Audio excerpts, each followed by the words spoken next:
Love isn't what destroyed me. Silence did. If you're still here, don't just watch. Subscribe.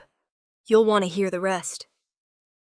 Blackwood Manor smelled of polished wood and ancient betrayal. It was the perfume of our family. Incense burned on the altar of inheritance. I stood by the marble fireplace, my fingers tracing the cold surface of a single malt glass I had no intention of drinking. The warmth was a farce in this immense room, like all the promises exchanged within these walls. Outside, Oxford wept softly, the fine rain tracing uneven paths on the sash windows. I loved that sound, that steady tempo, because it masked the erratic beat of my own heart. Joy sat at the far end of the long mahogany table. Her presence was a physical, heavy silence. She wore a glacial blue dress that would have looked elegant on anyone else, but on her, it resembled armor. She hadn't uttered a single word since the summer she turned 9, 16 years ago. 16 years of silence, all orchestrated by the man who now stood before us. Max. My uncle. The self-proclaimed patriarch. He returned from the smoking room, his tweed suit offensively perfect, his smile calibrated to conceal the control machine whirring inside. He loved these annual Thanksgiving dinners. He loved them because they proved his power, his ability to gather and maintain his satellites in orbit, even those who, like me, had drifted away. "Rose, delighted you made the journey," he announced, his voice low and warm, full of false sincerity. He never looked at my eyes, always slightly above, as if addressing an audience larger than just me. "It's a duty, Max," I replied, my voice as flat and neutral as a steel sheet. Sarcasm wasn't my style. Irony, yes, but irony quickly wears thin when faced with such emotional void. "Ah, yes, duty," Max smiled, placing a hand on Joy's shoulder. She barely flinched. But I saw it.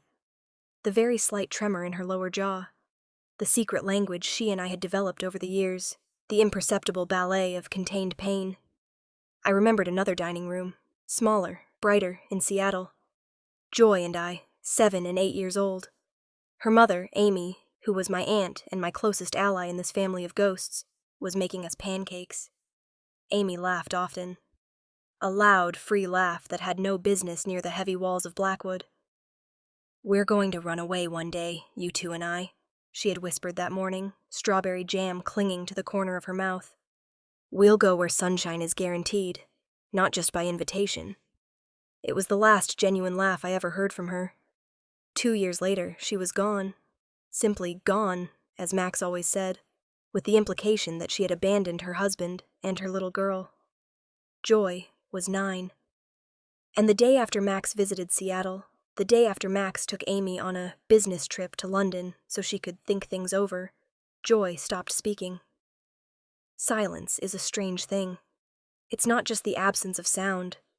It's a presence, a force of gravity. It sucks all the air out of the room. It forces you to hear what you don't want to hear. We sat at the table, the ritual, the starched tablecloth, the dimmed light, the red wine, too expensive, tasting like dried blood. Max talked, as always, about his investments, the growth of the family brokerage firm, his wisdom in maintaining tradition. "These dinners are important, Rose, especially for the younger generation. Look at Joy. She is the rock. Proof that one can weather storms without disintegrating." I stared at Max, his blue eyes, clear, empty. He wore a sapphire ring on his ring finger, a ring I knew belonged neither to him, nor his wife, nor my mother. It belonged to Amy. He wore it like a trophy. "You should thank her more often, Rose," he continued. "She chose to stay. She chose stability." I felt the anger rise in me, not as an explosion, but as pressure building up behind a dam. The glacial elegance I had cultivated for years was about to melt. I had prepared for this moment. For 6 months, I lived in London, under the radar, working in an insignificant art gallery, but spending my nights in the archives.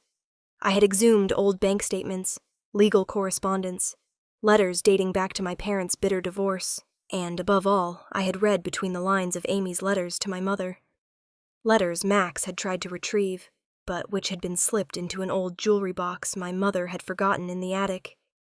In one of them, written 3 weeks before her definitive departure for the business trip, Amy had written, in black ink on fine paper, "He's taking everything from me, my freedom, my voice, and soon he'll take my little girl. He doesn't want me to leave. He wants me to be erased. I'm leaving a key in the cookbook. Tell Rose to look for it one day." The key wasn't in the cookbook at Blackwood, of course. He would have burned it. But the clue was there. A cookbook. Max had an obsession. Rare books. He had a locked library he called the Sanctuary. When I arrived earlier in the day, under the pretext of admiring his new acquisition, I distracted him. I touched the spine of an old volume, a book on medieval poisons. Joy, silently, without even a facial movement, placed her hand on my arm. A single word in our secret language. No. She pointed with her eyes to a dusty Victorian cookbook, relegated to the bottom shelf, the most dishonorable spot in Max's collection. I understood. Max put it there to dishonor it, but he hadn't dared throw it away. Later, while Max was showering, I entered the sanctuary. I knew Max wasn't careful enough with things he considered insignificant. I took the book, heavy, greasy, stained with ink and butter. The key wasn't inside. But there was a newspaper clipping, dating from the year Amy left. It wasn't about Amy. It was about the suicide of a businessman named Sam Hale, a competitor of Max's. Amy had circled the date, a simple circle in pen. That evening, as the candles flickered in their silver holders Max rose for the annual toast, the air became thick with anticipation. Everyone knew the formula. He raised his glass, the crystal sparkling under the chandelier. "Another year," he began, his voice resonant. "Without anyone leaving this family. Without loss. Without crack. We are the rock." He took a sip. His eyes swept the table, pausing on me, seeking my forced approval. I didn't move. I stared at Joy, who held her glass of lemonade, her pupils dilated in the dim light. And I said, my voice so calm that the wind outside seemed louder, "She tried. You just wouldn't let her." The silence that followed was not Joy's. It was the horrified, shocked silence of the 20 or so people at the table. Uncles, aunts, distant cousins who fed on the illusion that everything was fine. Max slammed his glass onto the table. An unusual gesture, because Max never dropped anything. The wine splattered onto the white cloth, a vulgar red stain. "Rose," he said, the tone dangerously low, "I don't know what you're alluding to. Your Aunt Amy left us, by choice." "No, Max," I leaned forward, my gaze never leaving his. "Your wife. She didn't leave the family. She left you. There's a nuance, and you couldn't stand it." He tried to recover, to smile at the table. "She's under pressure. The long journey has made her nervous." "I'm not nervous, Max. I'm lucid." I felt the stares, the muffled whispers, the cold spreading through the room. Max had won for 16 years. This was the time for my first point. "I read her letters, Max. I read your lawyer's threats regarding Joy's custody. I read the police report concerning the businessman Sam Hale, who committed suicide with a debt you artificially created. Amy was his confidant. She was the only witness to your strategy to ruin him, just after he confided in you about wanting to buy you out of the company." My breath was slow and measured. I spoke as if reading a weather report. "Amy knew. She had the proof. That's why she had to leave." Joy, at the other end of the table, looked at me. Her face was still a mask, but her eyes were shining. It was the signal. I was right. Max didn't smile anymore. There was only fury, contained by etiquette. "Get out." "No," I said. "I'm not finished." I stood up slowly, never breaking eye contact. I pulled out a small silver USB key from the inside pocket of my cashmere jacket, which I placed next to the wine stain. The key, Max. Not the physical key Amy mentioned, but the encryption key. Joy showed me the cookbook, the circled date. I put the pieces together. Amy knew you'd be suspicious of documents, but not of a video. A confession. She recorded it on an old external hard drive she kept at Sam Hale's place for her work. After Sam's death, you seized all his assets. You didn't look for the video. You looked for the documents. Max was white. He didn't yell. He didn't apologize. He became the cold marble of the fireplace.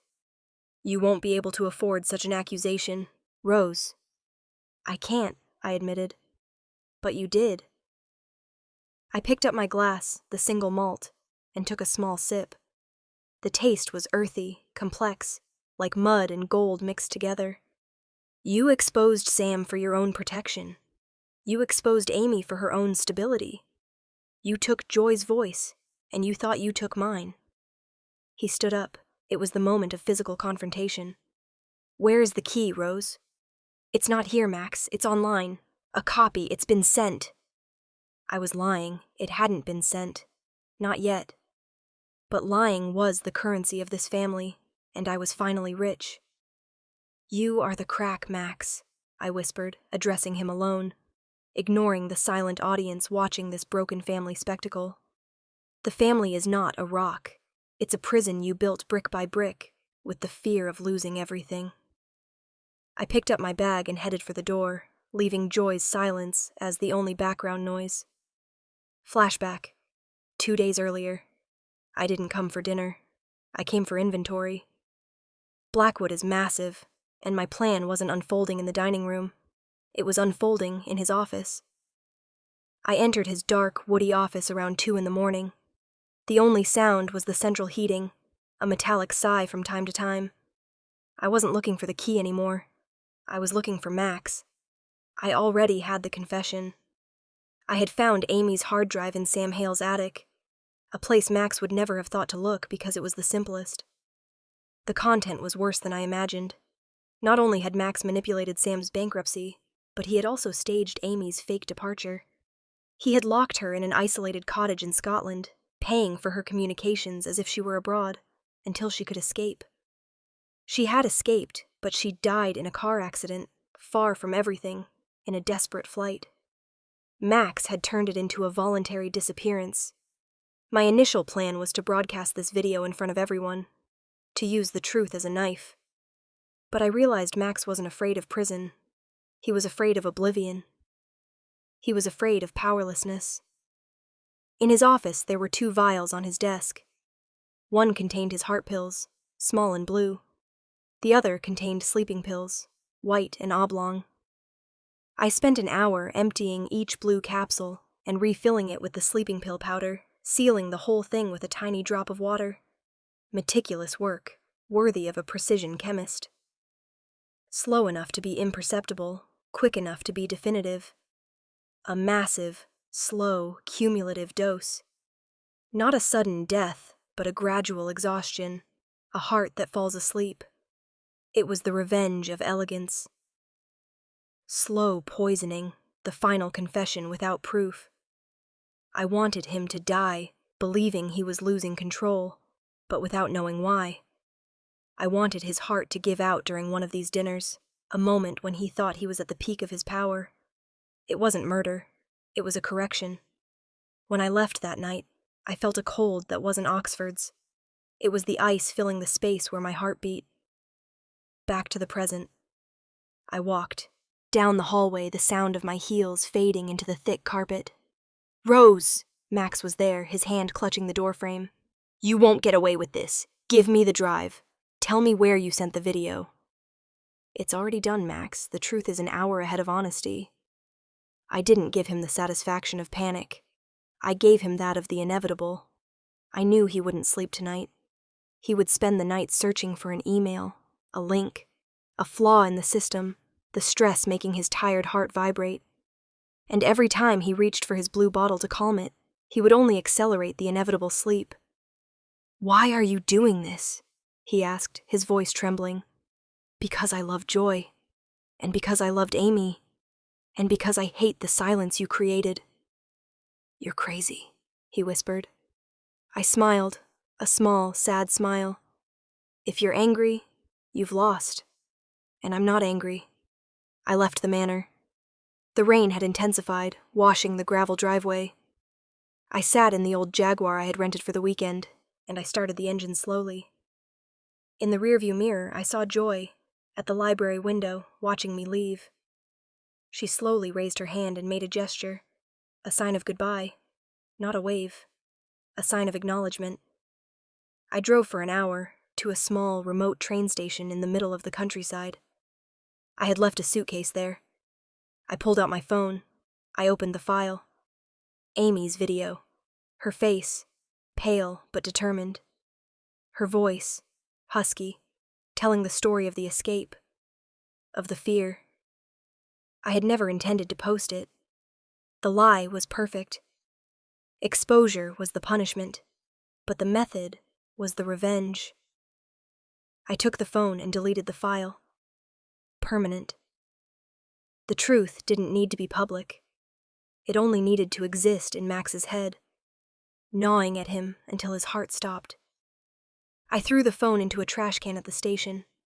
I sat on the bench, waiting for the train to London, watching the rain wash the dust off the platform. I felt a chill on the back of my neck. It wasn't the wind. Joy was standing behind me. She wore her blue raincoat, soaked. She had walked. I stood up, surprised by the tranquility of her arrival. Joy, how did you get out? She approached. The expression on her face hadn't changed for 16 years, a porcelain mask. But her eyes were awake. She held out her hand. She held something, a small key, the real key Amy had mentioned. Not a USB key, a physical, rusted key. She placed it in my hand. The key was cold and heavy. Then, for the first time in 16 years, she spoke. Her voice was deep, raspy, like broken glass. You forgot this, Rose. It's the key to the chalet lock, the one where Mom died. She looked at me. Her silence had been a performance, a cover. I put Max's pills in the pumpkin soup yesterday, not yours. My pills. To make him drowsy so you could do your work in his office. But it was too slow for me. I stared at her. Her gaze was empty, yet terribly lucid. I was 9 when he silenced me. He told me he put Mom in the chalet, and if I said a word, he'd put me in the attic forever. I stayed silent, but I also learned his language. She pointed to the small key in my palm. This key, it also opens his old heart pill box. I put the final dose in this morning, not the powder, the concentrate. I waited for you to come. There's nothing more to do, Rose. He's already gone. The blood froze in my veins. I had planned the elegant execution, the stress-assisted suicide. But she had carried out the cold, direct revenge, using the very silence he imposed on her as the best shield. I wasn't the avenging angel. I was the fool who served as a diversion. You talk, Joy, I whispered, unable to find another sentence. She smiled, a thin, terrible smile. Only when necessary, Rose. Silence is much louder. The train arrived, a sound of metal and wind. She looked at me. Now we're even. She turned and walked away on the platform, disappearing into the rain. I remained alone, holding the rusted key and the final truth. Max didn't die from my elegant, slow poisoning. He died from his daughter's helplessness, who used the silence he imposed on her as the best shield. If you made it to the end, then you're exactly the kind of soul who understands. Subscribe before the next truth finds you first.